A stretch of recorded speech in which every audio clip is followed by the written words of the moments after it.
বাঙালির দীপুতার দীঘা, সেই দীঘায় জগন্নাথ দেবের উদ্বোধন ঘিরে একেবারে প্রস্তুতি তুঙ্গে, যেখানে আজ প্রাণ প্রতিষ্ঠা জগন্নাথ দেবের সেই মন্দিরের সামনে আমরা দাঁড়িয়ে রয়েছি, মূল ফটকের সামনে। প্রস্তুতি একেবারে তুঙ্গে।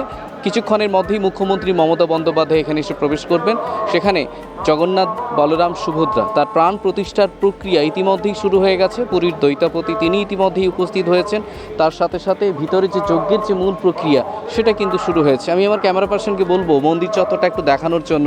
মন্দিরটা পুরোপুরিভাবে অসাধারণভাবে সেজে উঠেছে। ভিতরে যে মূল গর্ভগৃহের মন্দির, বাদবাকি মন্দিরগুলো ফুলের মালায় যেমন সাজিয়ে তোলা হয়েছে, তেমনিভাবে মন্দিরের যে মূল ফটক সেটাও ঠিক তেমনিভাবে সাজিয়ে তোলা হয়েছে। অন্যদিকে জগন্নাথ ধাম লেখা একটা বিশেষ ট্যাবলো তার সামনে কিন্তু রাখা রয়েছে।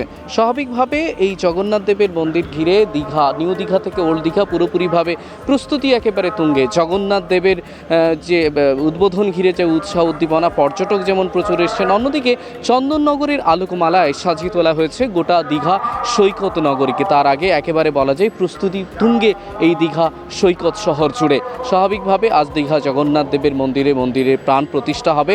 আগামীকাল শুভ অক্ষয় তৃতীয়াতে মন্দিরের দ্বারোদ্ঘাটন।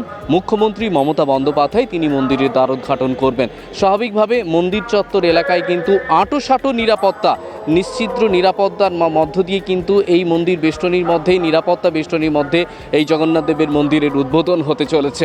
স্বাভাবিকভাবে বাঙালির আবেগ যেই যে জগন্নাথ ধাম, সেই জগন্নাথ ধাম ইতিমধ্যে দীঘায় পর্যটকদের কাছে একটা বাড়তি পাওনা, এবং দীঘার মুকুটে নতুন পালক এই জগন্নাথ ধাম। দীঘা থেকে রাজীব নন্দীর রিপোর্ট, খবর বাংলা।